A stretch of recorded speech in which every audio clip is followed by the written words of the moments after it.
say thank you, Derek, for being my first guest on this section Nano on Skype. Oh, that's cool. I haven't seen you for quite a long time. I think it was like 7 years now when you had the tour in Portugal. Yeah, I think so, yeah.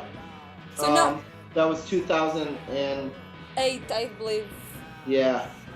You played with, but we're gonna talk about this later. But for now, you have your project Turn to Crime, right? And you're not anymore with the gang Awesome Color, which was a great brand. But tell me more about Turn to Crime and why did you move to Detroit? You were living in New York before, right?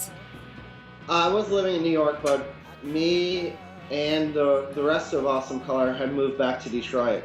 By the time we split up, we were all already in Detroit, and I had already started Turn to Crime. And it was kind of just like a noise ambient project, and I played a couple shows here and there. And then Awesome Color broke up, and I kept going with Turn to Crime, and it just developed into what it is now, and it just keeps developing and moving. It's physically distributed worldwide, and some records went overseas, and I don't know, I made 400 records, and about 200 of them, half of them went into distro, and about another 100 of them I sold mail order, and then the rest I just have waiting to sell on the merch table. What's the main difference? What's the most difficult things that you find now running a very independent label? Well, it's better doing it myself. Well, one problem I ran into is the Old Flame records. We're actually not with Old Flame Records, and they didn't put it out. We never came to an agreement until the day it was released, so I actually did my own digital distribution, but unfortunately we had a lot of problems with them. We have problems with money. They're trying to take money from us and from me, and we promoted it as coming out on Old Flame for months and had problems, so that's the difference being independent. You still got to watch out for vultures trying to get at your shit. Well, the biggest inspiration was to do the opposite of Awesome Color. I wanted to play something completely different, and I just started experimenting. It's been about 5 years now that I haven't used standard tuning on my guitars. I have on my own made-up tunings for Turn to Crime. And that helped me deconstruct the way I play guitar, and it's like learning over again. And I have little tricks that I do with Turn to Crime to make it so it's different, where I just, no matter what, when I'm writing, I try to do something I normally wouldn't do. And when I'm recording, I try to just try new things.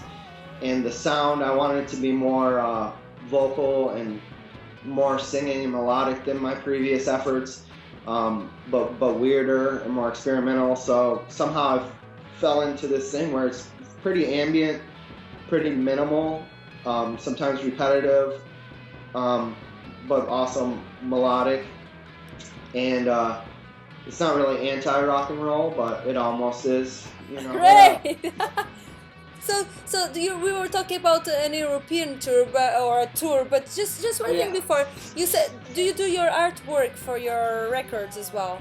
The artwork was done by my friend Wolfie. So no, I'm actually probably gonna have a different artist do different records. Just friends of mine. A friend designed there's a poster that came in the inside. So no, I'm not gonna do the artwork. I'm just gonna have other people do it, but hopefully we'll try to get some sort of, I don't know. Turn to Crime came to Detroit in to Europe in 2010, and that was kind of a DIY tour. I had some contacts and ideas, and a friend of mine in Manchester, Nick Mitchell, basically booked the tour on his own, and I tried to help, but barely did. And we came over and did it, and that's kind of still where Turn to Crime is at. Like, if we do any touring, we're booking it ourselves. Yeah, well, I mean, I remember a lot. I remember driving from Spain through Portugal and getting blocked down the road by donkeys crossing us.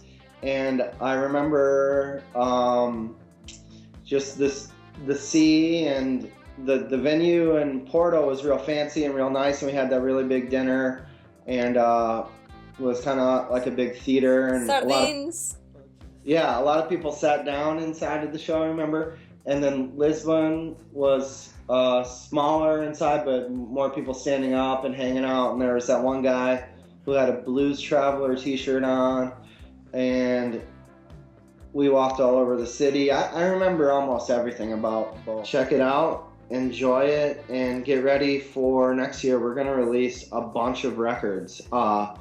We're going to release 2 official Turn to Crime records early in the year and one later, maybe April and October. And I'm also going to release a bunch of collaboration albums.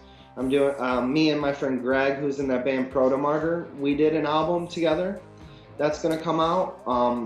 And I did a collaboration with the keyboard player in Turn to Crime. That's going to come out, and there's a Spanish version, English version of that. I'm going to do 2 Neighborhood Watch albums. I'm just going to release a ton of stuff next year, and each year I'm just going to keep on releasing stuff.